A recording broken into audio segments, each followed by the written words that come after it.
Okay, hello everybody. Thank you so much for joining me here today. I have a very amazing and interesting guest, and we're going to have a very interesting conversation today. So I'm so excited about sharing with you that I have here Marilynn Hughes. I'm going to read out a little bio so that, you get to know a little bit about her. Marilynn Hughes founded the Out of Body Travel Foundation in 2003. Mission: Reduce Spiritual Hunger Worldwide. Marilynn has experienced, researched, written, and taught about out of body travel and mysticism since 1987 and has spoken on dozens of radio and television programs to discuss her thousands out of body experiences. Marilynn has authored over 140 books, 40 magazines, and 18 CDs on out of body travel and comparative religious mysticism. She came across her vocation unexpectedly. When she was 9 years old, she had her first profound out-of-body experience, and when she was 22 years old, she had her first out-of-body experience in adulthood, which began a process of journaling, which would unleash thousands of out-of-body travel and mystical experiences. Yeah, very impressive. Hello, Marilynn. I'm so happy to have you here today with us. Oh, I'm so happy to be with you, Eva. Thanks for inviting me. Yeah. Yeah, and also to say I've been on your podcast a while ago, so we've met Yes, before. And that was very we had a lovely. wonderful time. Yes. Exactly. And I really enjoyed the energy, the chemistry between us and what we talked about. And Yes, so I thought I would love to have another conversation with you. And so here we are today. yes, we are. Yeah. Yes, I felt the same. Yes. Yeah, beautiful. Yeah, so very impressive what I just read out. I mean, writing 140 books. Yeah, I've never met anybody who has done that. So very amazing. I'm looking forward to dive into that. But first, can you just briefly share about what is out of body traveling? So the definition and how you're experiencing it. Out-of-body travel is when a person goes so deep into their consciousness that their spirit actually separates from the physical body. And then their spirit actually has the ability to travel outside of that body. And it begins with simple things that you'll hear people talk about where they're seeing their body on the bed. They might go through windows or doors or walls. They might float around what people refer to as the astral plane. But out of body travel goes well beyond that, where you begin to move into traveling through corridors into multidimensional realities, into an infinity of realms, and eventually where you're literally traveling into the heavens, hells, and purgatories. And so it's very vast. When it came upon me, it was just the experience itself was so surprising and shocking, but I had no idea where it might lead, you know. It was just a simple doorway, and it was so amazing for the first time, but yet I could never have imagined where it would have taken me, in 40 years. Hmm. Wow, yeah. Yeah, and so when this started, so with 22 years and you start journaling about it, was it out of curiosity? Like, did you just decide, okay, I want to, I don't know, did you do it in the like at night while you were asleep, or did you like sit down in meditation and went into a deep state? Like, how did it start? The first time happened, I think it was in an early morning, like waking period. And it was not something that I was trying to instigate. It just kind of happened spontaneously. And I went into a deep vibrational state where uh, a lot of people want to understand what that is because it's very common with out of body travel. Your consciousness goes so deep that your awareness shifts from your physical vibration um, of a much lower vibration than your spiritual. It shifts from that physical to your spiritual body. And so when you shift into that spiritual body vibration, it feels like you're vibrating at indescribable speeds. But what's happened is you've shifted from the awareness of the physical body's vibration into your spiritual body's vibration. And that's when you are achieving readiness to actually separate from form. Of course, I didn't understand that at that moment, that, in the sense of, Oh, welcome, hello. Mr. Binkles, hello. Um, I probably should have put them in the room, but they're so sweet. But Oh, they're anyway, sweet, sweet cat. yeah. So what happened then next was I was in this really profound vibration. And you're experiencing this just this intensity, the jet engine sounds, which also is kind of the same thing. So you're switching from the physical vibration into the spiritual vibration, and that vibration is much higher. And so you feel like you're literally lying down underneath a jet engine, and it's, you know, Mhm. you're experiencing these loud jet engine noises. And I didn't really know what was going on. So, I literally picked up my arm, and when I did so, my light arm came out of my physical body. And I was like, oh, what's happening? And at some point, then I kind of rolled over, bounced off the floor and up to the ceiling. And I was very afraid the first time, and wasn't out that long. And then eventually popped back in because I was very afraid, which is a very common thing. A lot of people struggle in the beginning with, it's either the fear or just the intensity of the experience or the shock of either the spiritual world or seeing a deceased loved one or something like that. And they immediately, zoom right back into their body. And so I did that. And then before I had the next experience, I did pray and ask that it would not be frightening to me. And the next time it happened, I had three light beings who were like angels on each side, and it was very peaceful, and I was not afraid at all. And so that was opening the door. That was the beginning. And like I said, that was like literally just the tip of the iceberg. Yeah, yeah, yeah. This is when it all started, right? Yeah, Yes. and then Hmm. so did you go out of body like then of course probably in on intentionally, right? After that, and did you start exploring because out of curiosity, or how did it come along? Well, I definitely sought out the experience, but it was not something, what I learned very early on, so not like exactly right away, but I learned it like within the first 6 months to a year, I'd say. I learned very early on that, hmm, excuse me, I learned very early on that trying to control it intentionally was not in my favor, so to speak.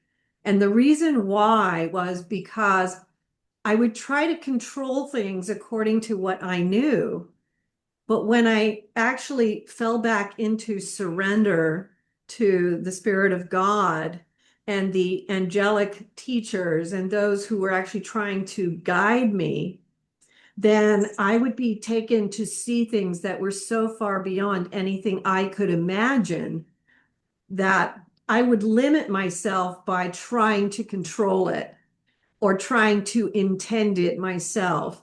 I learned very quickly that surrendering to the will of God was actually a much better method for.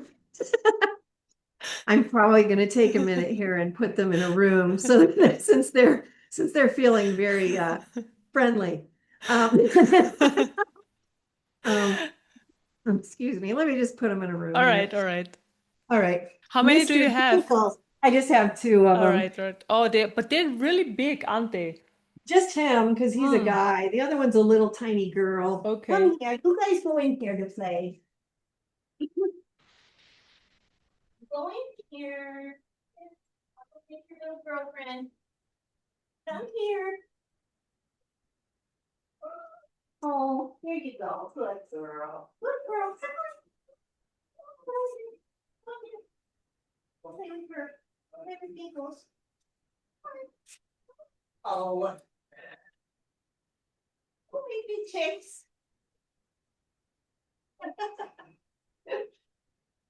There you go. Come on. Come on. There you go. Come on. Go. Go. Come here. Go in there. Go.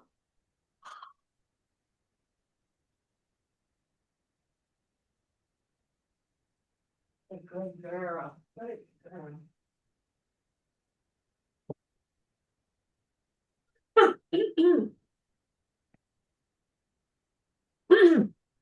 My apologies. No problem at all. They're getting a little more bold these days. And it's like, Yeah. I like to let them, be free, my friends, but Yeah. You know, okay. when I work with people, I mean, we're meditating, then I see cats all over the place and dogs, and they always come to the screen, and so I mean, it's really Yeah. cute though. Yeah. Yeah. Mm. So let's see, where did I leave off? I was saying, So that I asked you if you were exploring out of curiosity, and then you oh, were that's sharing. right. Yeah. Okay, and you can edit that out, Yeah, yeah, Mary. Thank you. yeah. No Sorry about worries, no that. worries. Let's see. So,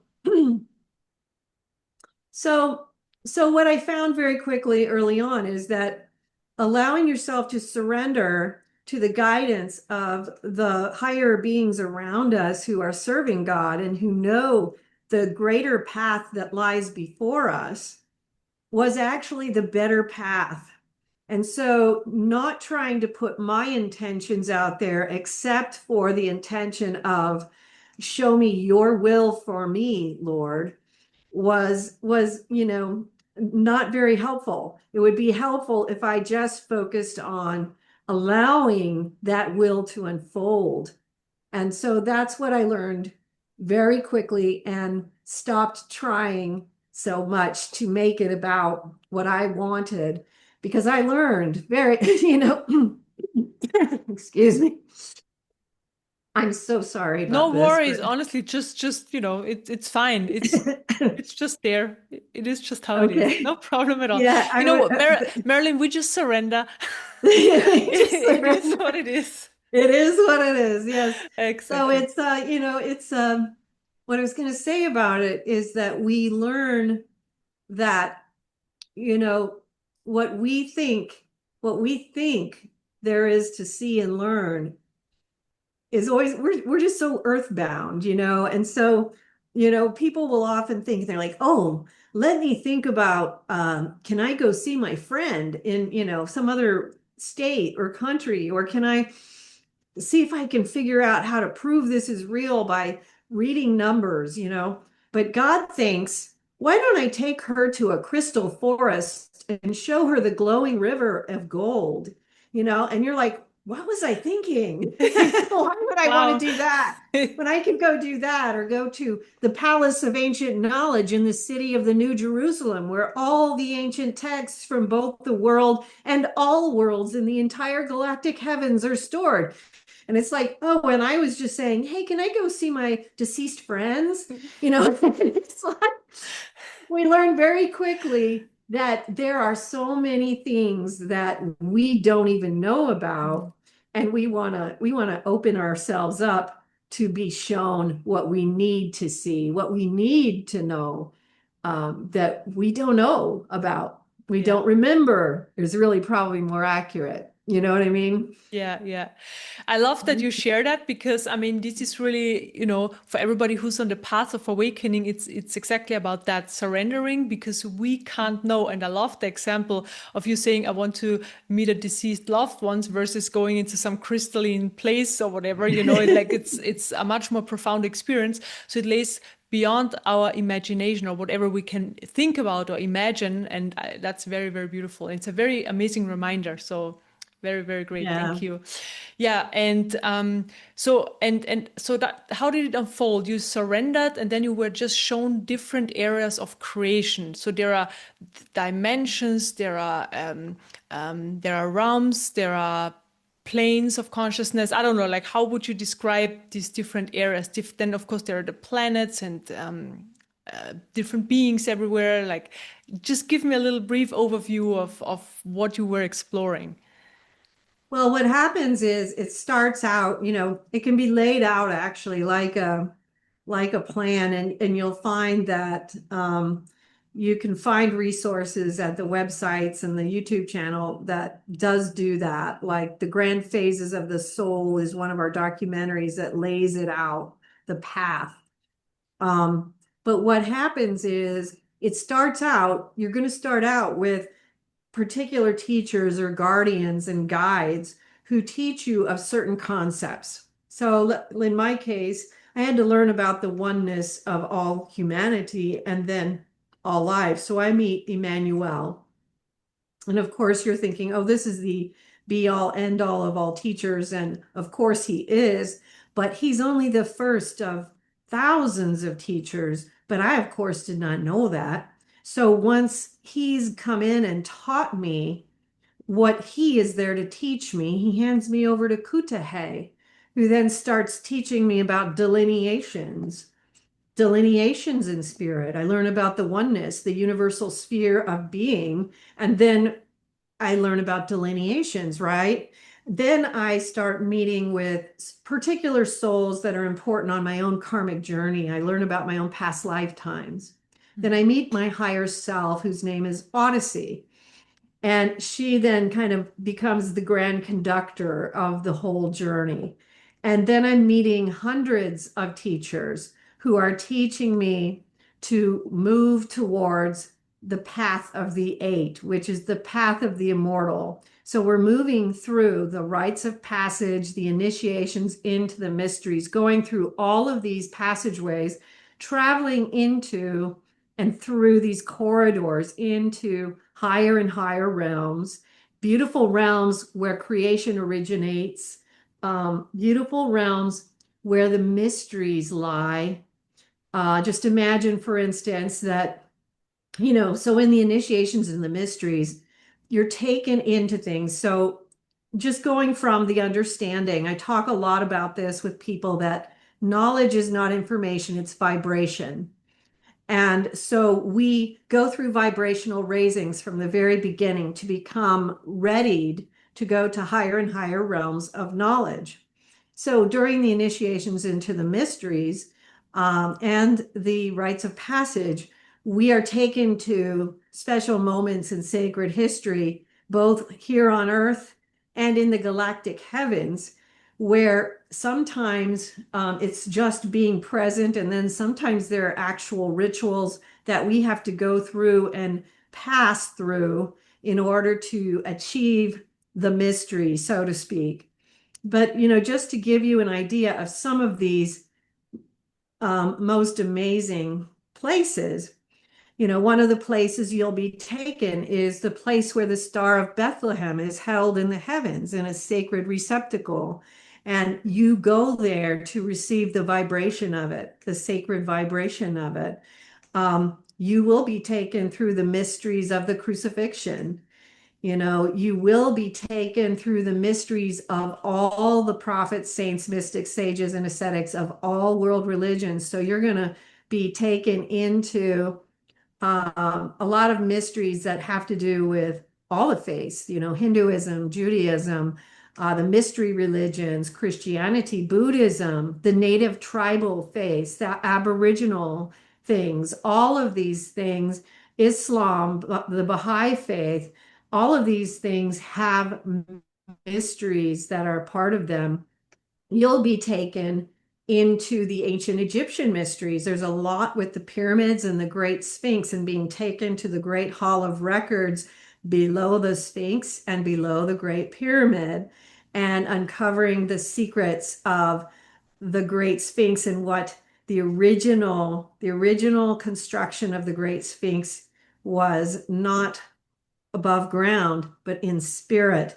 You'll meet the elementals, and you will meet who they are, because the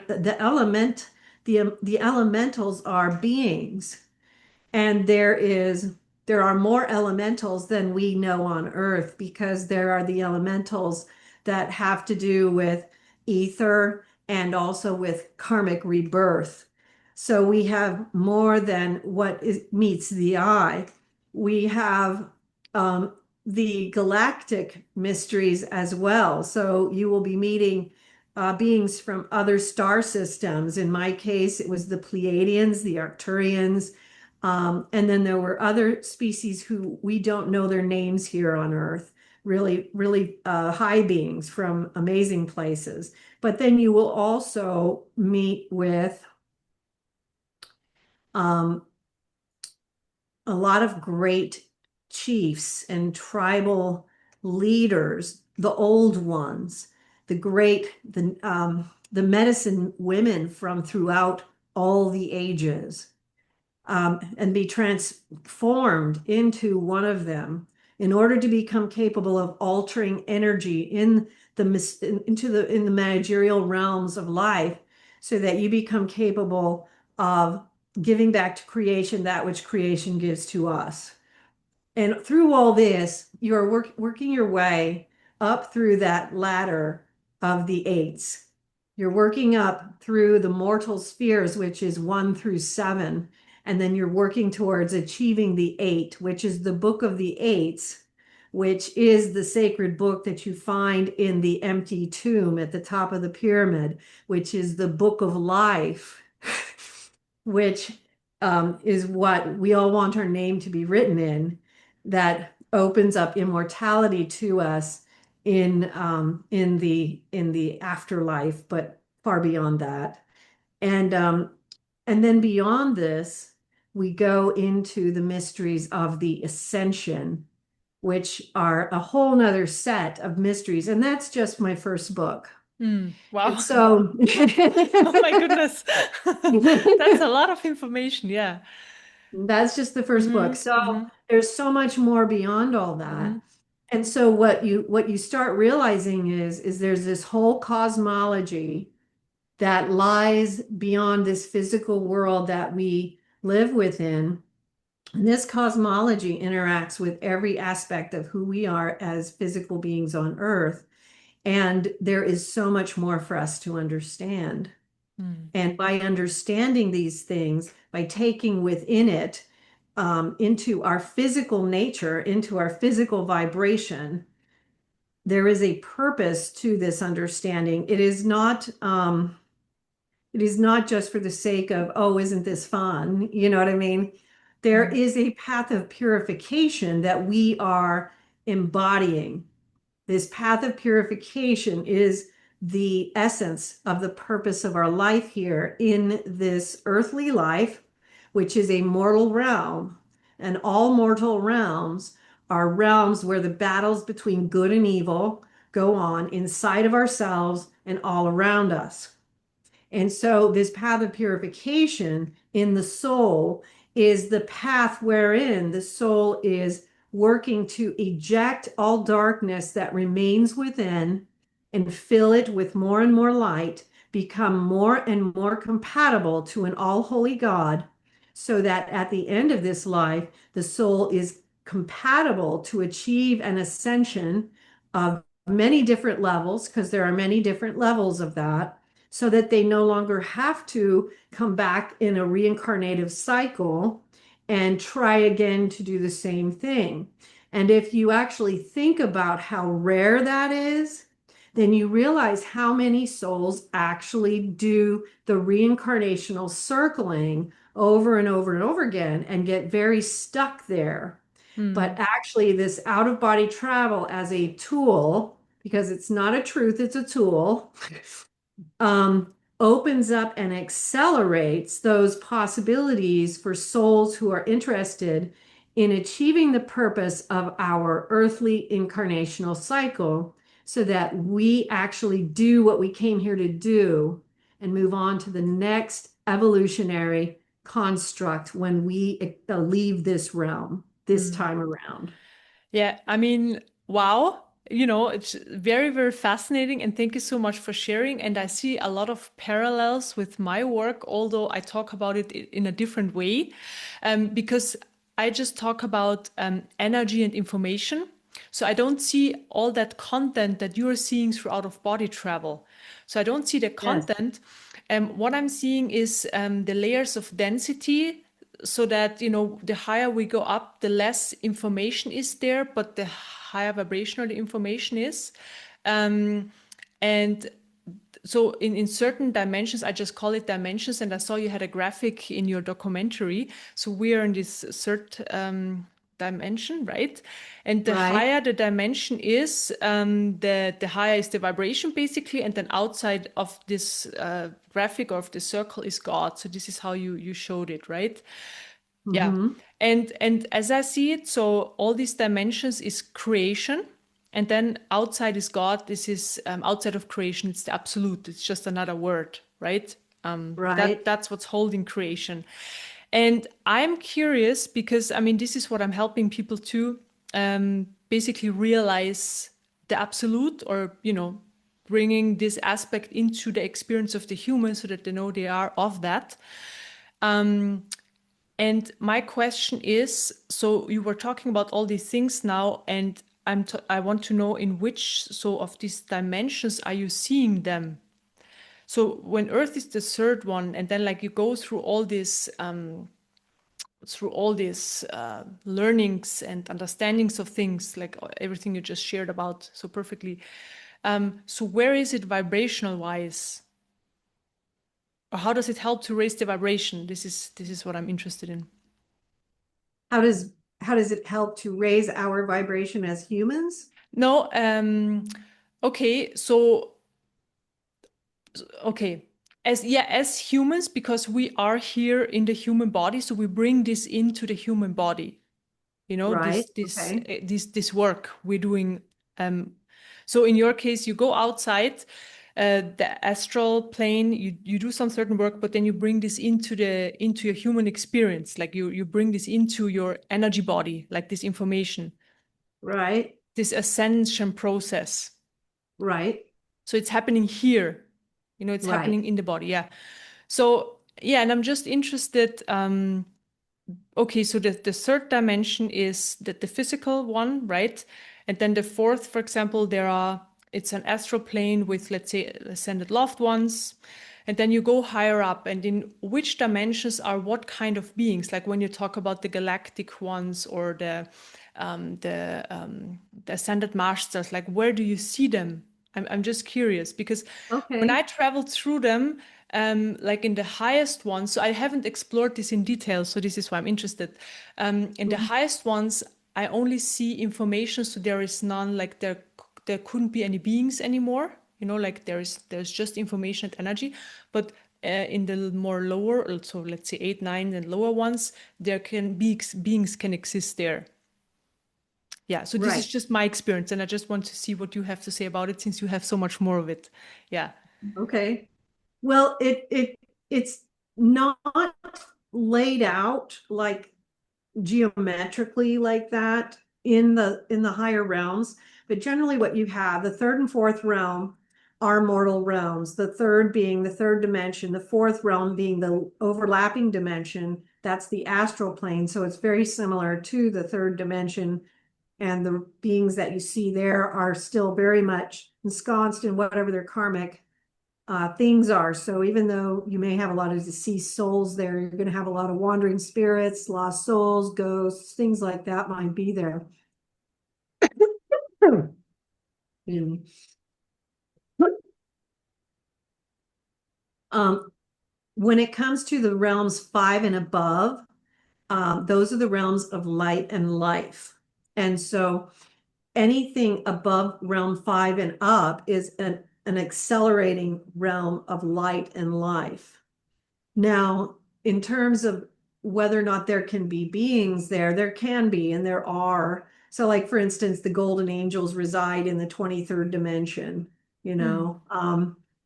The ascended masters are in one of the galactic spheres, but like I can't tell you like a mm, number for where that might be. I can tell you I've been there. Now, when mm, I speak about like the galactic heavens, what I'm referring to mostly are the spheres beyond the black hole, which is when you travel, when people go to heaven itself, like the heavens, because I've been to heaven, and heaven itself, you travel through a black hole or a wormhole.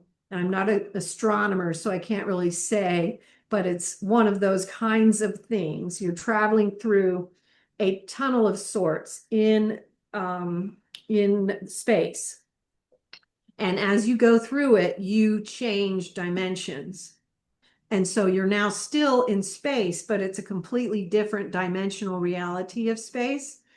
And in that reality of space, there is an entire process of which you go through. You go through the matrices, you go through the swirling stars and the orbs. There's a pathway of the stained glass that you go through to get to what would be the actual heaven that people speak of. And in heaven, there are souls that are both human and there are also extraterrestrial souls there from other worlds. But they're also outside of that sphere, which I don't have a number for, right? Yeah, yeah, Okay. it's fine. It's fine. Out, Yeah, yeah. yeah, like Sure. outside of that sphere, there's also in those galactic heavens, there's this mansion of the ascended masters. And that place is also an interesting place because they are very, very particular, and you cannot, yeah, it's really a big deal to go there and to be allowed in. I've only been allowed in once. And you have to go through like an ordeal to be allowed in. They're very protective of their quiet, their silence, and their study and prayer. And so when you are allowed in, you're allowed in for whatever the specific purpose is. What is it that you are to learn from them or be taught by them? And then it's like, you're done, goodbye. They're very serious, they're very direct. But at the same time, I've seen, Babaji flying through the galactic heavens, in a state of glee. You know what I mean? So you have these different things. In the galactic heavens, you'll see cities of light. You'll see remnants of the ancient Atlantis and ancient Lemuria just floating in the galactic heavens. You'll see all sorts of things. Mm, You'll see uh, other worlds, other mm, worlds that are inhabited by other types of beings that are not human, that are extraterrestrial. mm, You'll see other worlds that are inhabited by human beings that are not earthly human beings.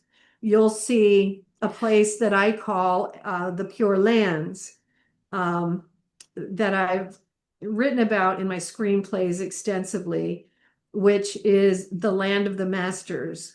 And this is a place that I love and adore. And I have this little log cabin there that I'm allowed to go to. And basically, the masters go there. And so you have all the masters from all world religions and, um, all traditions and so what you see is, Avalokiteshvara is floating by under clouds, and Buddha's sitting under trees, and prophets, saints, mystics, sages wandering around, and they're all just kind of like talking to each other, and they're all talking about the different problems that they're having on their worlds. And they're kind of converging with each other about different issues with redemption because they work on what are called the redemption planets. And so they will converge there in the Pure Lands, which is a beautiful planet with two moons. Let me get this right: two suns and four moons. mm, And it's just stunning. The oceans look like diamonds, and the mountains are they're like these beautiful like ice peaks, but they're accessible.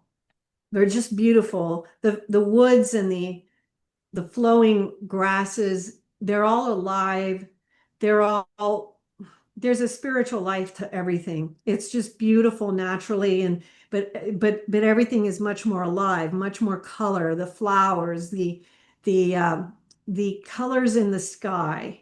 You know, you have all this 7 different pastel colors in the skies, Mm. you know, and so you just have this convergence of wisdom there. Mhm. But anyway, that's the Pure Lands.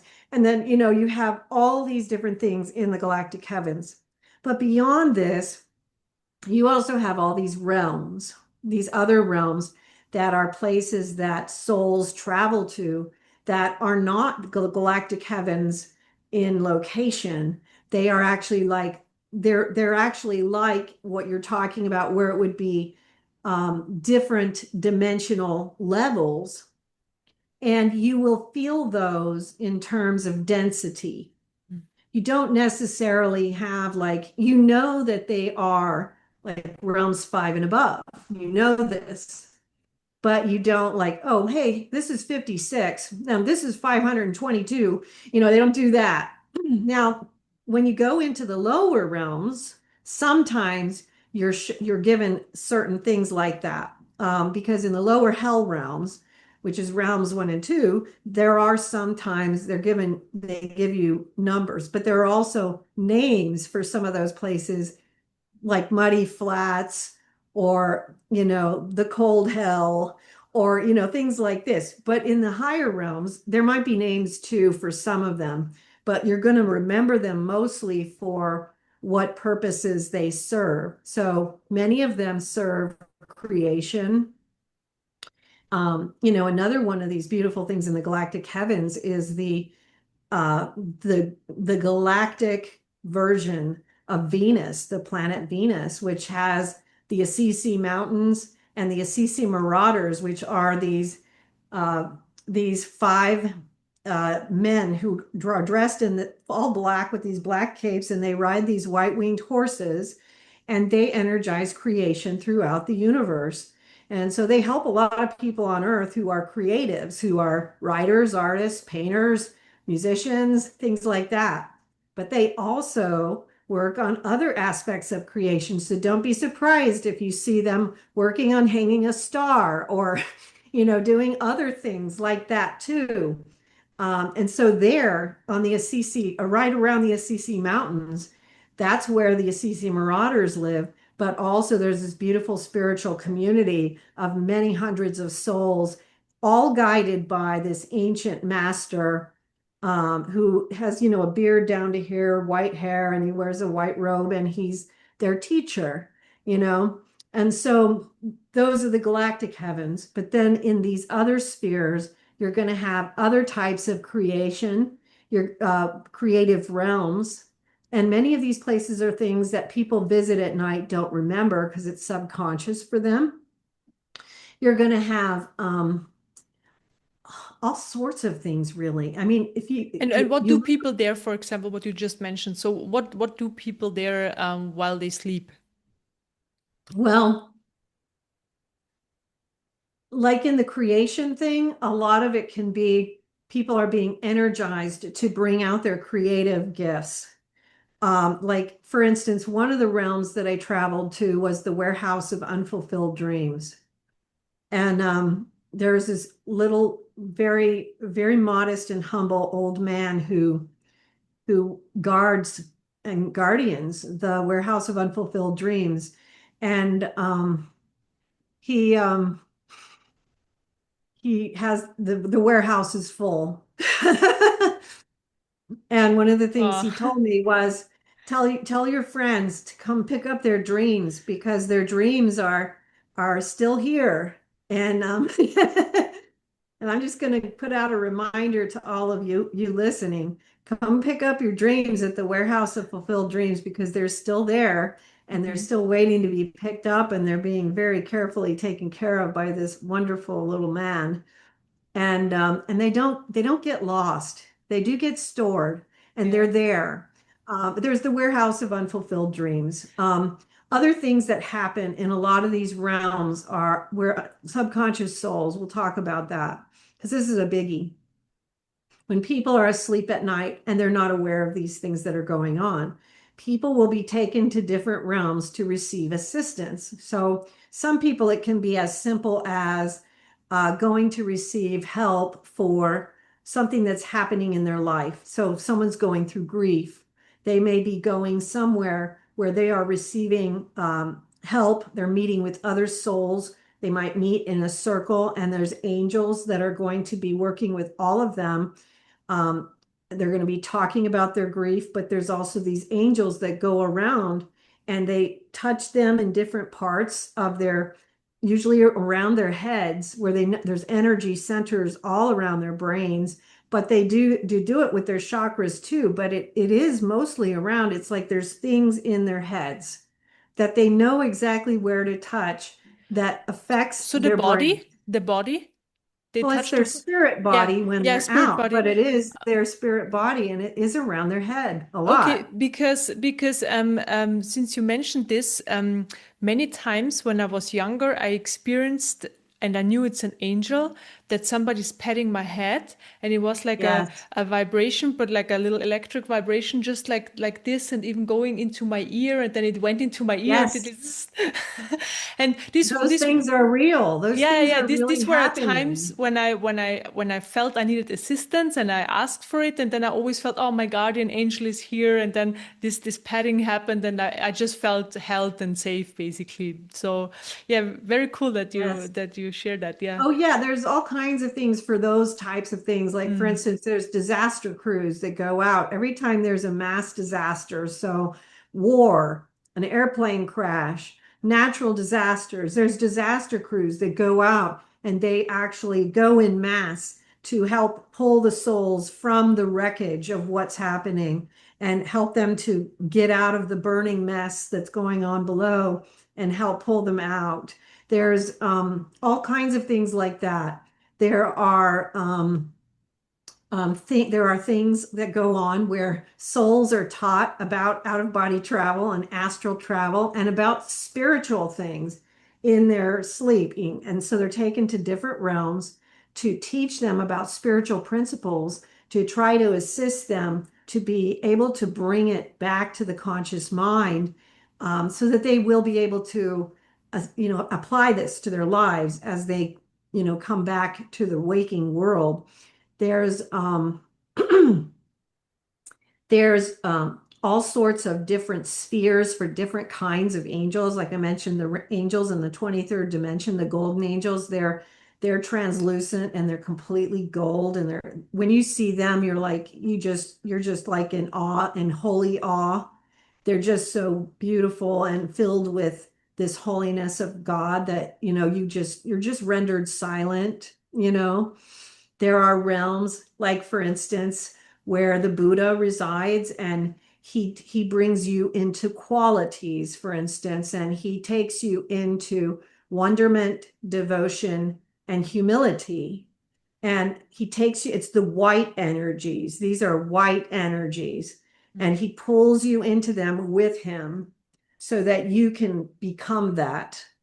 Um, there's so much, but you had asked earlier and I want to answer it. Why? What does this do? What's the purpose?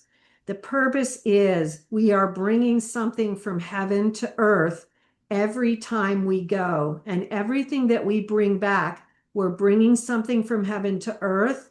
And every vibration, every realization, everything that we become aware of, every self-awareness, everything that is shown to us, because many of these experiences will be given to us where we are shown things about our past lives, about our current lives, and we will be taken energetically into the things that we are doing that we do not see on a physical level. So our own darknesses, the things we misunderstand, the things we're wrong about, and we go into it energetically so that we can have an instant understanding of the energetic truth of what it is. And then when we come back, rather than spending 20 years trying to understand it, we have the choice to instantly alter it and stop wasting our time and we accelerate that spiritual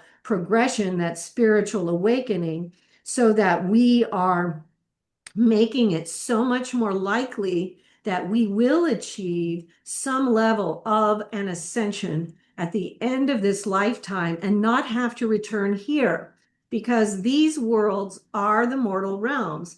These represent a, a part of our evolutionary process. It's not something that we have to do over and over again. We just very often do repeat it over and over again because we refuse to just do the work of the mortal realm so that we can go on to the next class. And when you actually kind of look at this from a very grounded perspective of, do you want to be in the sixth grade for the rest of your life, just do it over and over again? Or do you want to finish the classwork and go on to the next level of education in your soul's journey?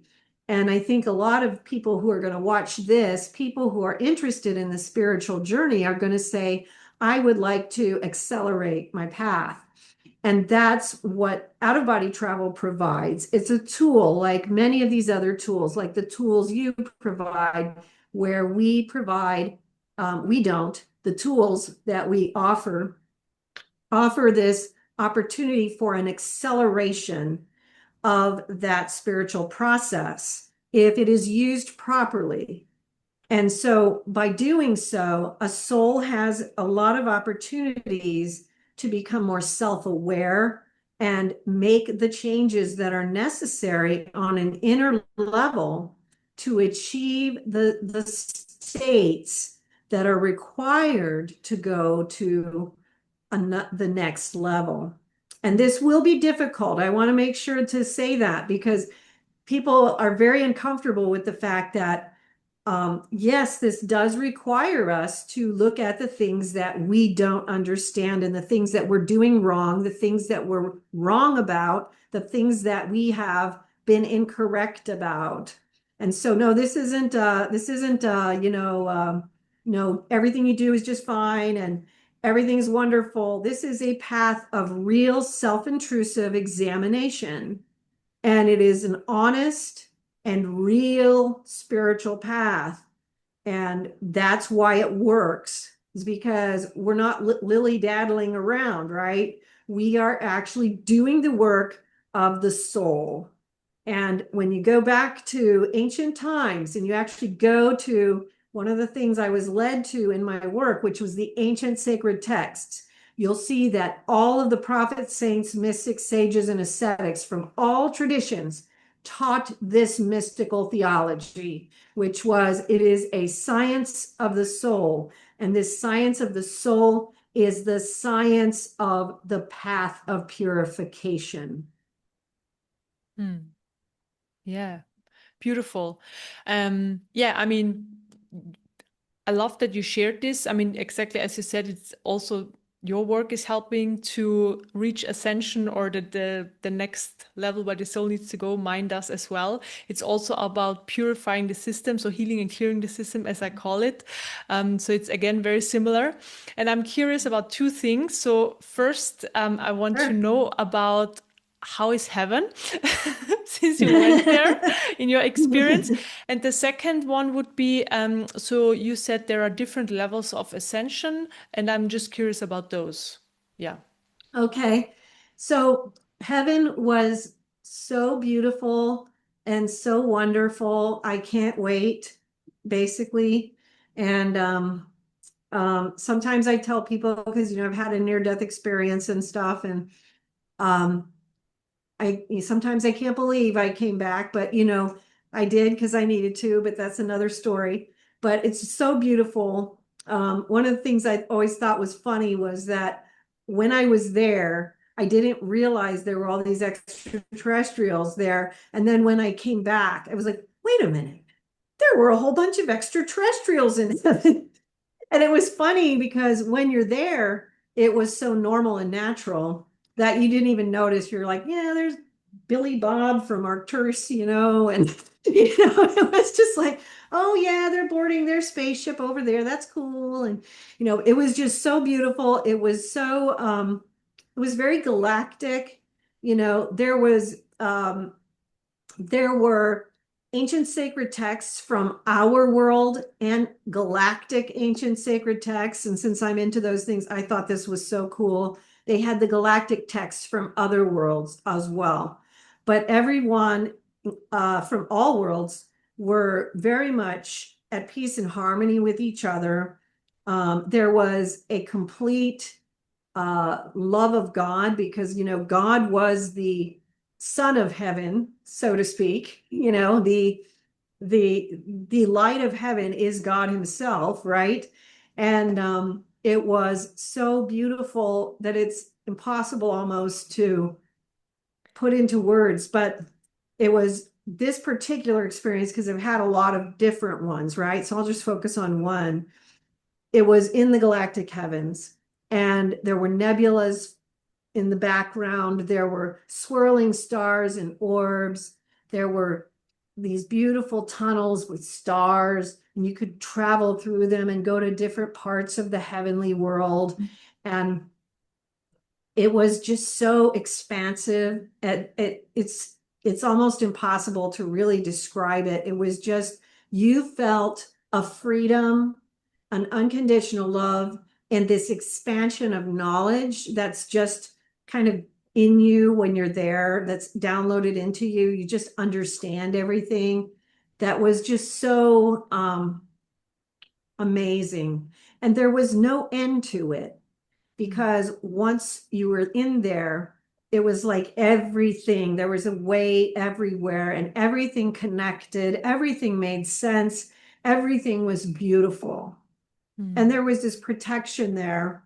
Um, because one of the things about um, the spiritual worlds is that vibration protects the different levels from one another.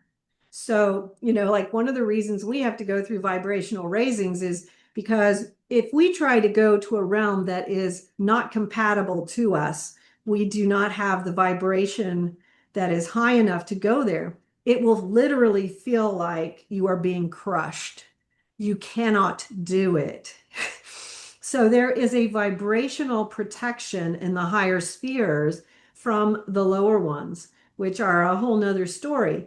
And part of the reason we're called into the lower worlds is because um, creation has to give back to creation that which it has received. And so a lot of what I've written about is how, in order for me to be given What does it exactly mean that creation has to give back what it has received? everything that I have seen, everything that I have experienced is a gift. It's been given to me by higher beings than me. And therefore, I myself must also give back to beings who are struggling in lower spheres than me. And so I, as a gift back to creation, Mm. must serve the souls who are in purgatories and in the lower hells who need assistance in their journey upwards. That's how we give back to creation that which creation is giving to us. By receiving an upliftment upward, we must also give that upliftment back. It's always we're always giving back that which we receive. It's always a giving and receiving, always a giving and receiving. We forget that um, we're not receiving this because, I'm not receiving this gift because I just deserve it. You know what I mean? I'm receiving it because of the kindness, the humility, and the grand gesture of God, and the greatness of the humility and the gifts of these other beings who have offered to assist me, to give me that helping hand, to reach down and pull me up, out of wherever I started, which wasn't very good. And, and continue to pull me up from wherever I may be. And therefore, I too must do the same. There was a bodhisattva who had a similar calling. His name was Shanti, was it Shanti Deva? I hope I don't get that wrong. If I did, I apologize. A bodhisattva wrote a guy. Oh gosh, he wrote. I'm thinking of the wrong one. Sorry, Shanti Deva. But there was a bodhisattva who wrote of his calling where he had to go into the hell realms to help souls to move through. And for whatever reason, I'm thinking of the wrong text, the wrong title of the text. But he wrote a text about doing that. And you'll see this in a lot of the different traditions where certain mystics are called to do that. And it was something where I was called to do that. But you had this second question that I wanted to answer because it's a good question. Yeah, and the different levels of ascension. Yes, so perfect question. Excellent question. Because when I finished The Mysteries of the Redemption, a treatise on out-of-body travel and mysticism, we were at that first level of the ascension, which was kind of what I described earlier in the show. And remember how I said that was the end of the first book and how there's been 140 since. Yeah. And so when we talk about there being all these different levels, what's fascinating about this is so there is a minimum level that you can have to be ready to ascend from this realm. And that has to do with reaching the level of the Book of the Eights. And that has to do with completing this karmic circling and completing certain things that have to do with bringing together the knowledge that comes from all of your lifetimes here on earth. But then beyond that is a whole nother series of initiations and higher attainments that you can achieve. And so these achievements, you can still continue to grow, is basically kind of what I'm saying. But, like for instance, there are the higher levels that involve like being given entry to see the masters in the galactic heavens. Given entry into the pure lands is a big deal and something that I'm very lucky to have done. There's another field called the tachyon field. And when you achieve that level, that is another level beyond that ascension level.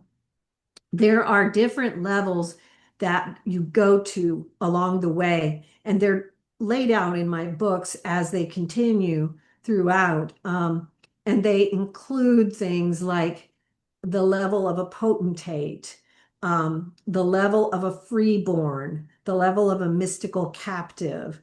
And these are kind of explained in these books that I wrote beyond this, the first book that I spoke of.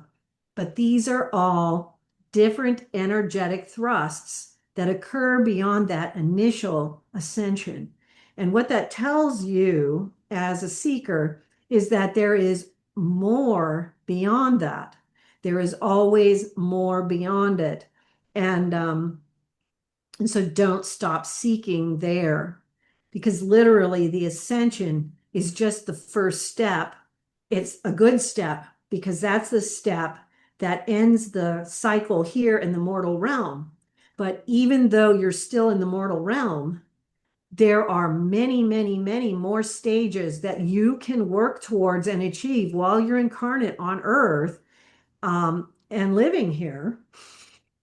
Uh, and so it's a lot of it's hard to encapsulate, but Yeah, I hope yeah, that of helps a course. little. Yes, of course, to bring like so much information and so many years of experience just in this one interview, I know it's definitely not possible. But okay, let's go for this question for the last one. So, how many, let's say, levels of ascension could a person go through in one lifetime? Like, what have you seen is possible in your experience? I don't know that there's an answer to that Mhm. because um I like first of all I haven't counted them. But in terms of I haven't even counted the ones that I've gone through. I'd have to actually go back and like, okay, there was the first one, there was the second one, and I'd have to go through and actually remember each one, which I haven't done. Can you Um, share about one? Just share about one so that we get a better understanding of what then one ascension would have been like or what you experienced in this one or what the learning was. Well, like for instance, I've shared about quite a few while we've Yeah. been talking, but like for instance, putting them in order maybe for you a little bit. So like once you achieve the first ascension, the next level is the entry into the galactic heavens. That is the next level. And so that is an initiation in and of itself where you're entering into the galactic heavens. And then beyond that, you go into the levels that have to do with mystical captivity, the mystical freeborn, and the potentate. And beyond that, you're going into the levels of the solitary. Um, and so there's three levels there. Then you're going to go into another set of mysteries that begins, and there's 28 mysteries in the fragrances of the mystical rose. Hmm. Do you see what I'm saying? And Yeah, yeah, so, okay, okay, okay. and that's just one of those. And then, so it continues. And then then you're moving, you've got the, let's see. So the 28 mysteries and the fragrances of the rose. Let me just try to move through here and see what I can help you with there. Then you're going to move into some of the alchemical things. Then you're going to move into the initiations into the primordial seed. Um, then fragrance mysticism. Beyond that, you go into uh, a whole set of things on the initiations regarding death and dying. Um, a whole set into the initiations regarding spiritual warfare on a higher construct level. Um, But then what's you're the specific experience, for example, from one of them? Like, is it you go out of your body, you have like a specific experience, and then you bring something back, and then you see your system is changing and your life experience is changing, or how does it manifest? Like how I want to get this a little bit more graspable. You know what I mean? Like just for like I have no idea. Like I've never experienced these initiations in what you were sharing, or people probably who have listened. So just I'm just curious if you can make it a bit more experiential or share a little bit of more how you sure. felt it or yeah.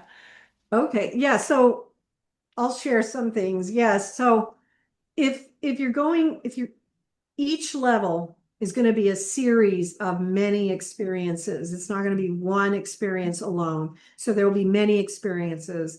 Like the experience when you achieve the actual first ascension, you will meet the angel of the ascension. And so in my case, the first time I met the angel of the ascension, several angels of death came to me because they do this. They come and so the angels of death are the guys with the black hoods and the skeleton faces and hands and all that stuff. And they come and they try to trick you and tell you, they've come for you and blah, blah, blah, blah, blah, and all that stuff. And then, and I turned to them and said, well, I don't think so because I understand that I'm immortal now. And therefore, when I die, the angel of ascension will be coming for me. And then the angel of ascension comes, the angel of ascension wears all white, and only light comes out of his face, and light comes out of his hands, and he takes you from their grasp. And now you no longer belong to death, you belong to life. Okay. And there are several rituals in this. Like, so for instance, you have to go and master the key. And it's a it's a very complex ritual of initiation where you have to go in and you have to, and I don't have it right in front of me, but the key is these secret things that you have to remember, secret words, secret understandings. And so the master key comes to you and says, you cannot go forward until you give me the key. And then you're like, oh my gosh, I have to remember this because it's somewhere deep in your psyche. And he takes you to this river where you then are thrown in the river, and then you go down that river, and you cannot pass through this rite until you remember.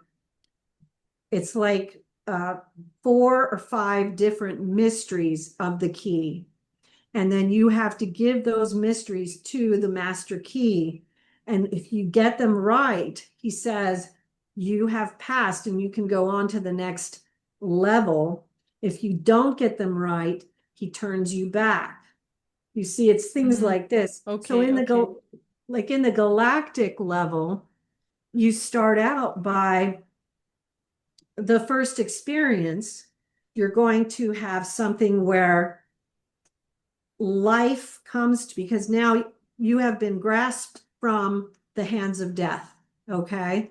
And so now you're going into the galactic spheres, right? The first thing that will happen is life itself will come to you in some way, and it will say, I am life itself. And I need you to tell my story, and I need you to become that story. And then you have to take that mantle, and then that light of life will take you on a series of initiations, and there will be many.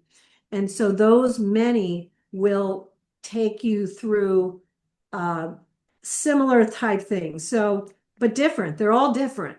They're all different. Hmm. So it's not just you're going to be tossed in a river. It's going to Yeah. be you'll be taken to see Buffalo Calf Woman. You're going to be, you're going to be tossed um, into galactic incidents where you're going to see, like, for instance, the 54 steps of the Holy Mass as it's played out in heaven.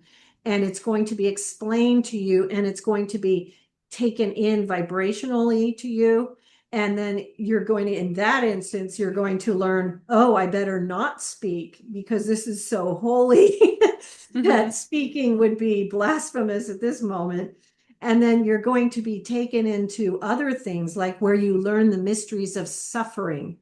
And you may be taken into the lives of other people and experience their suffering.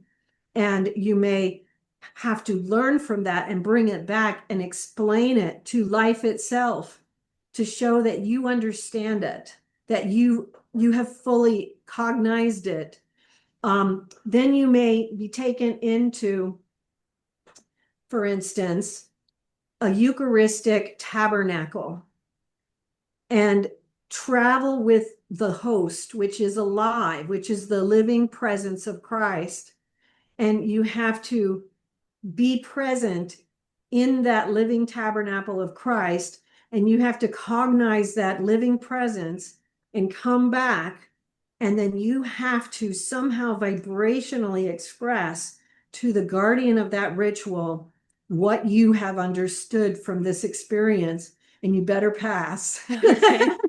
Oh, wow. And Sounds, then, yeah. Um, in the end, so let's take it to the end. In the end of the galactic ritual, after going through many of these things, and in this particular instance, going through a near-death experience and meeting Christ and going through a lot of different things, at the end, um, this monk comes to me, and he takes my hand, he takes me out of my body, and we're in a quiet wooded pathway. And he says to me, I am taking you to where the great riders of the Lord are all gathered. And I was like, and he said, I'm going to take you to meet with the scribe of St. Thomas Aquinas. And I was like, but I'm not worthy of that, you know. And then he's, like, but I'm going to take you to meet all the great riders of the Lord. And I was like, okay. And then I'm like, am I dying? And he lets me know, no, you're not dying, but you have no need to fear your final end. You have achieved this next attainment. Mm-hmm. And that was the end of the galactic attainment. And he repeated it several times. You have no need to fear your final end. You have spoken well of the Lord. You have spoken well of the Lord, my child. You have no need to fear your final end. And then that was the end of the second book. Mm. And then you see each of these things, they begin a series. They're all initiations. Mm-hmm. They're all leading to that next level of attainment. So the next one after Galactica would be the one where we're taken through the stations of the cross, through the sufferings of our worldly lives. And so that one is learning how to cognize your earthly life with a spiritual understanding of deeper mysteries. And then the one beyond that was the principles of the world beyond death, which was bringing these understandings of what we understand in the world beyond this life and bringing it into the understanding of our life here. And how do these understandings differ from our understandings as physical beings? And how do we bring those together? And again, taking it to that next attainment, right? And it Mm-hmm. continues, it continues. Mm-hmm. Each one is then cognized into another level. And so when you talk about what are these different levels of the ascension, Mm. There are many. there literally can be hundreds. Yeah. And then what you have to understand then, excuse me, is that there are many, many people who have traveled paths other than myself, who we don't really know how many levels they have achieved in either the ascension path or other types of mysterious ways or mystery vibrational achievements. Mm. And and so this is part of the reason why um, one of the things that I had many of years ago were many visions about the importance of the prophets, saints, mystics, sages, and ascetics of all the world religions and traditions, and how it all related to the Out of Body Travel Foundation, and how what I was doing was a culmination of their work coming together in what I was doing and bringing it all together, because all of what we are doing is taking this huge, magnificent diamond, which we know is God, and every facet is one of those prophets, saints, mystics, sages, or ascetics, or one of the great world religions, or one of the minor world religions that we hear so little about. But every one of those facets forms this diamond. And by bringing it all together, by knowing God's friends, by understanding them, we suddenly understand and know God better. And that's what we're trying to do. We're trying to move closer to God. We're trying to become holier so that we can move closer to this all holy God. We're trying to remove these darknesses, these inconsistencies, these things we don't understand, things we are wrong about or incorrect about, so that we can move closer to this all holy God. And when you want to get to know somebody, get to know their friends. And that's the prophets, saints, mystics, sages, and ascetics from all over the world. And they've left their gold behind in the ancient sacred texts. The last words that these amazing masters left behind before they ascended at we don't even know what level, because all of them were at different levels, right? Of the ascension and other things. And they left the keys, they left these master keys in these texts. And we bring them all together. And what do we have? We have this vision of the diamond of God that we can see him so much more clearly and understand him with so much more clarity. And we can bring it together in a way that is cognizable to us as physical human beings, but that can also help us to accelerate our spirit so that we can actually achieve that which we are all seeking, because everyone Mm, who's watching this is doing this. They're seeking to move closer to him in whatever way you're doing it. mm. And so Yeah. that's what is happening there. Yeah, yeah. I mean, thank you so much for sharing. It's so much information. It's all very amazing new information. And you've written 140 books. I know now why. Because you had to bring this together. Um, yeah, and I would love to hear where people can find the books, and also they probably have to be read in order, right? Or just maybe you can elaborate on that, and also where people can find you and the out of body, your website. Yeah. Sure, yeah. You can go to Yeah. outofbodytravel.org. We also have astralprojection.co now. Oh yeah. Mm-hmm. Um, and you can every book does stand alone, Mm-hmm. but you can read them in order. And if you do, I think it does help, but they do stand alone. And people have told me that they do stand alone for them. So a lot of people do it in whatever order they feel so moved. And so outofbodytravel.org. Please make sure to follow us on Instagram and Facebook. It's all linked there.